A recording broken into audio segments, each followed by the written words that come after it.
بسم اللہ الرحمن الرحیم۔ نمبر 1، اسلامی تاریخ۔ زمین و آسمان کی پیدائش۔ اللہ تعالیٰ نے پوری کائنات اور اس کی تمام چیزوں کو بے مثال پیدا کیا ہے۔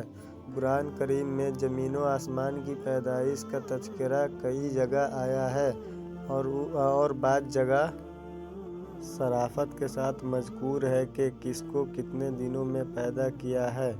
ان تمام آیتوں کو سامنے رکھنے کے بعد پتہ چلتا ہے کہ پہلے زمین کا مادہ تیار کیا گیا اور وہ ابھی اسی حالت میں تھا کہ آسمان کے مادے کو دھوئیں کی شکل میں بنایا گیا، پھر زمین کو موجودہ شکل و صورت پر پھیلایا گیا اور ساتھ ہی اس کے تمام چیزیں پیدا کی گئی۔ اس کے بعد ساتوں آسمان کو بنایا گیا۔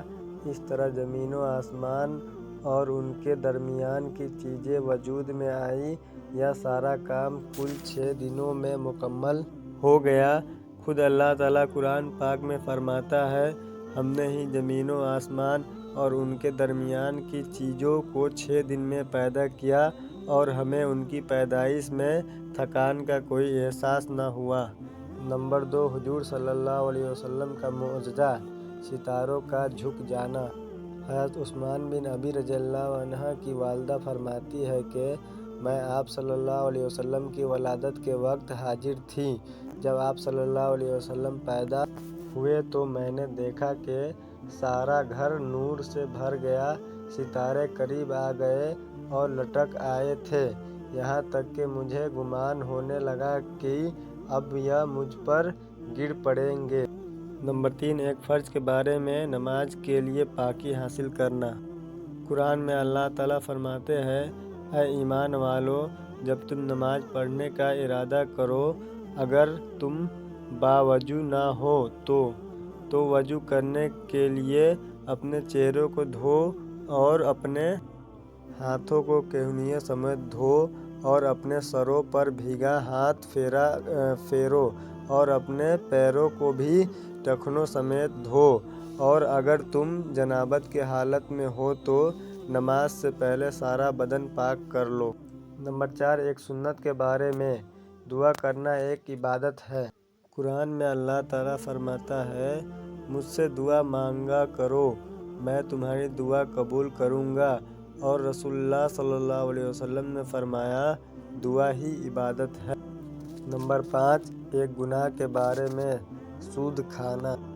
قرآن میں اللہ تعالیٰ فرماتا ہے، جو لوگ سود کھاتے ہیں کل قیامت کے دن قبروں سے اس شخص کی طرح اٹھائے جائیں گے جیسے کسی کو جن بھوت نے لپیٹ کر پاگل بنا دیا ہو۔